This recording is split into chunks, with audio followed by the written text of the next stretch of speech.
I like to test new things. And for one who is working mainly with visualizations, this is the first time I will do a presentation without any slides. I will have one in the background, and that is my main message today. My name is Stein. I'm working in Troms and Finnmark County, and I've been working with marine spatial planning since 2013, when I started in the former Troms County and led a big project called Coastal Troms, where the aim was not only to revisit and to have adopted new plans in all the coastal communities, but also to make the planning process to become a dynamic process where they continually revisit their plans. We succeed in that, and I shall tell more about it. But before I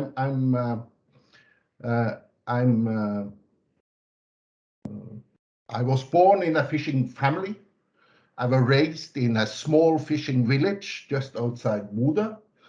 And after some years, I graduated with a multidisciplinary grade from University in Tromsø on fishery science. I then worked as a researcher for 15 years at the university and also at Fiskeriforskning, or Nofima, which they are called now. I also worked as advisor for the Ministry of Fisheries, for the North Norwegian region county, and also for various counties and regions in relation to coastal development and marine issues. And I also did some years in the industry, both in the fishing, aquaculture, oil and gas, and also in tourism.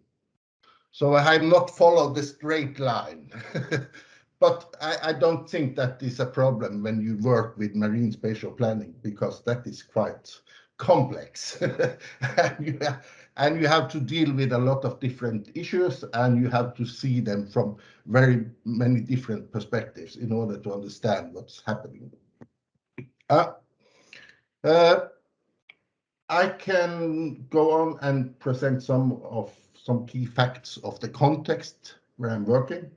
As I said, Troms and Finnmark County was born in 2020 when we were for the former two counties. We were merged in 2020, and we became the largest county in Norway. We have the size of Denmark and Belgium together. So, and in our county, we now have 39 municipalities, and of them, 36 have a coastal line. And in addition, that most of them are coastal municipalities. Fishing and aquaculture is big up north. On a daily basis, we produce almost 9 million fish meals every day from what is delivered and produced in the country. So, and most of the fish goes to Europe, about 60%, and the rest go to the rest of the world. So fishing and food production is extremely important to us. And we have about 240,000 inhabitants in the country. As I said, fishing and aquaculture is very important for us, and it should be no surprise that we have worked for a long time with marine spatial planning. Actually, Troms and Finnmark has been in the front in marine spatial planning for almost 3 decades now. And the process started already in the mid-80s, first with collecting the data and then to start the planning process. So Troms County was the first county who made a regional coastal zone plan, which was adapted in 1999. and the municipalities followed closely, and by 2000, most of our municipalities had a coastal zone plan adopted. The first wave, and in order to understand this process, it's important to see it in relation to the development and expansion of the aquaculture industry. The first municipalities were mainly fishing municipalities, and the fishing were driving the process. So the planning was a way to secure the fishing against this new industry moving north. And the latecomers was making their plans as in just before 2000, and that was when the Ministry of Fisheries announced that only municipalities with a coastal zone plan will get new licenses to aquaculture. So that was the ending. But a common understanding from the first wave of coastal zone planning in our area was that we need more knowledge about our coastal zone.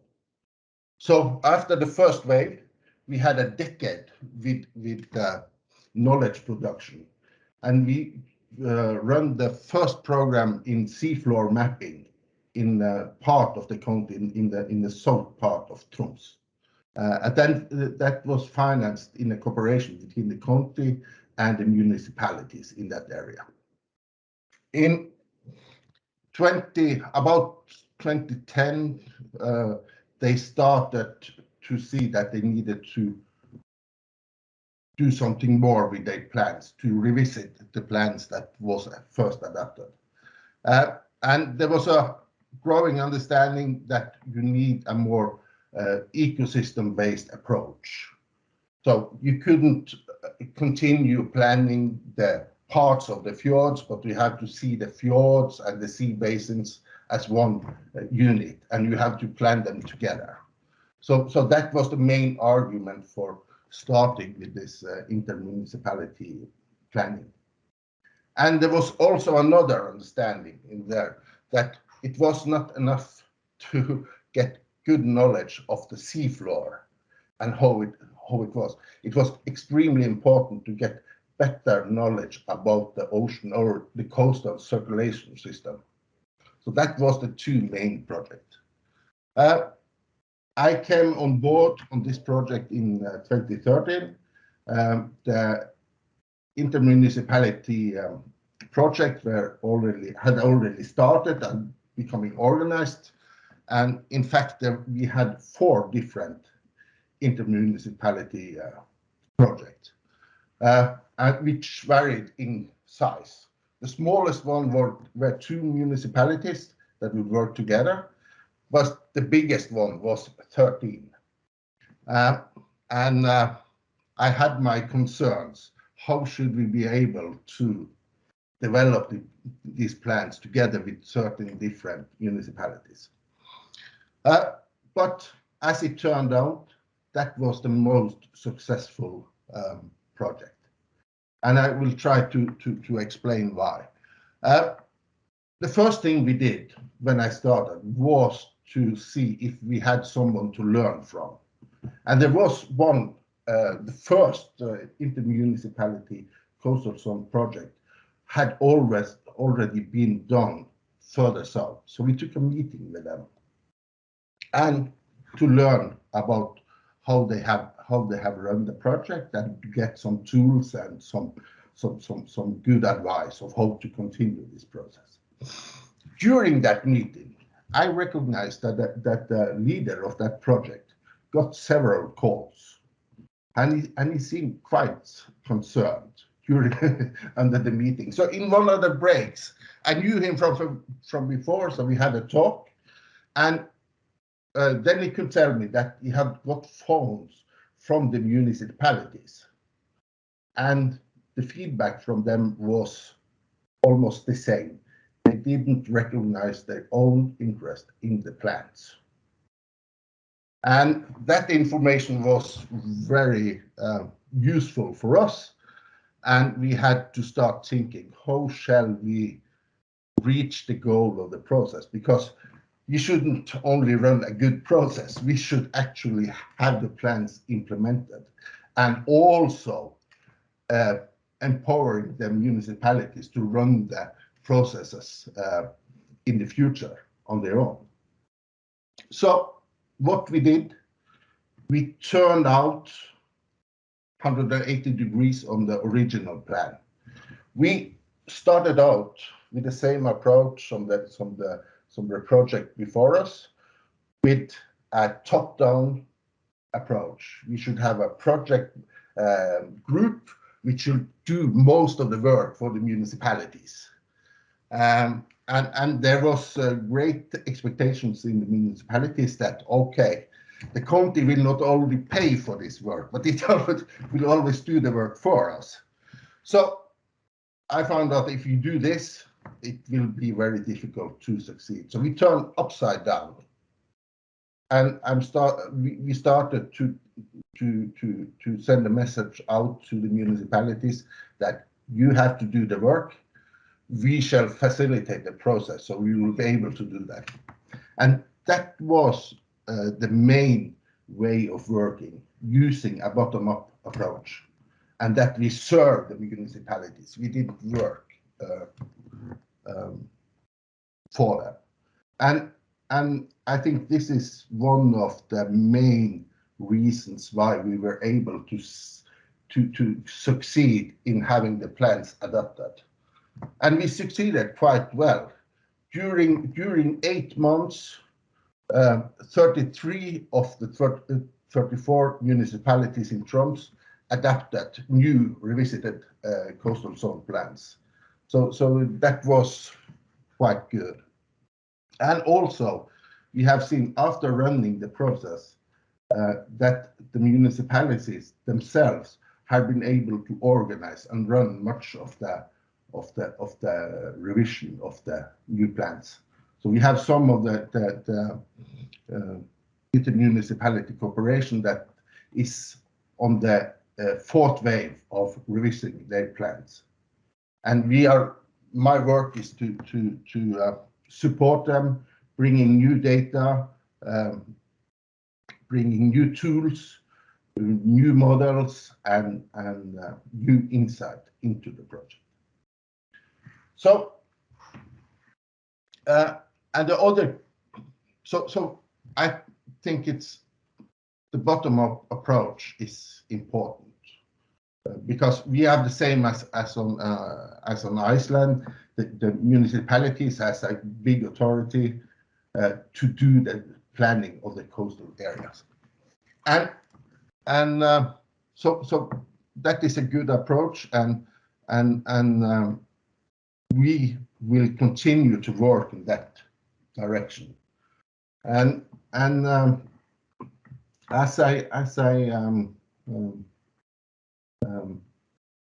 one of the main reasons for that is that we have some big challenges to deal with now, and the greatest challenge of all is related to climate change. And as you see from my background, and it's a backdrop for the presentation here, is our coastal communities are in the front line of dealing with climate change, and they have to start dealing with both the mitigation and to build resilience. And this is very important work where we will work a lot in the coming years. And in that respect, the ocean and the coast is extremely important. As you probably know, the blue forest is very efficient in capturing and storing carbon, actually 5 or 6 times more efficient than the green forest. And the other thing about building resilience is about food, and especially food from the sea. And there is an issue where we are already a big seafood producer, and we have a great potential for increasing that production in the coming years, both from the wild fish and from aquaculture. And another thing that I think is important is that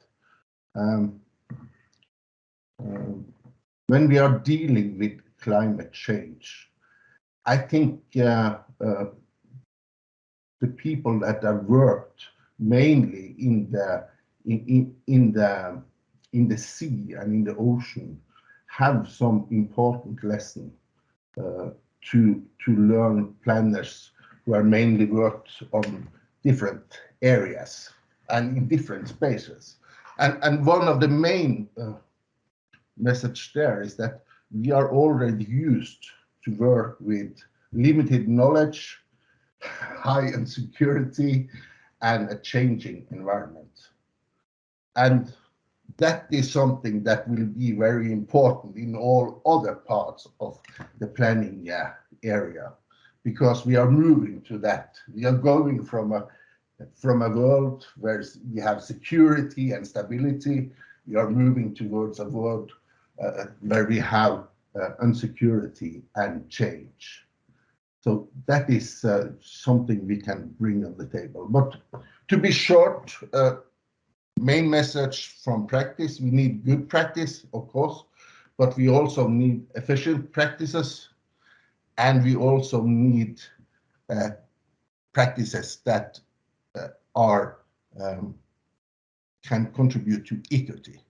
That will be a very important question that we have to bring on the table in the coming years, because they have to be efficient, because we need to have those social transformations actually out there, and then the processes have to be effective. And when we are going to make those transformations, we have to secure that the processes are fair. We should not leave anyone behind. And then we have a lot of issues coming up: human rights issues, gender issues, indigenous people, and how should we solve conflicts, and how should we share the benefits and the burdens between the different groups. So that will be a big issue. We are starting to work in this kind of direction. We use a lot of digital tools in order to make the processes more inclusive, and we have very good experience with using that in municipality projects. And the step we are taking now is to develop a digital twin to have easy access to data, not only the existing data, but also real-time data, easy access, and also the possibilities to make different kinds of scenarios. And this is a kind of solution that also cover not only the coast, but also cover the whole water system or water cycle. So it will be a tool to really study the interaction in the sea. So we will gather planners from different areas to work together on this, and we will also invite the stakeholders, users, and public in general to develop this kind of co-creation process. Yes. And just a short notice that in addition we have to have a broader perspective of who we are able to include. And one of the projects that we are running is a project called Smart Coast Digital Twins, digital talents, and that is related to the so-called NEET group, young people without education, without employment, and without training. And we use them in this project to give them training on the work on the digital twin. And try to include them in the process. But it's just a start. Okay. Thank you, Stein. I take it that this was your last words for this round here. Just a short links to the cultural heritage. In order to make it, by bringing in climate change and the challenge, we also will bring in the future and what kind of future we want to develop. And in order to do that, it is extremely important to have the knowledge of the past, cultural heritage, and also to understand how we have established different kind of relations and how these relations have made and reshaped our local communities. Because, and the last thing, one of these projects that I really love, in addition to what you have done, is also the project that is called the Silk Roads. It's led by the UN, which is establishing a connection between Europe and Asia and how they have linked and influenced each other. And it's mainly developed towards young people. And I think that is very important. That will be very important in the future.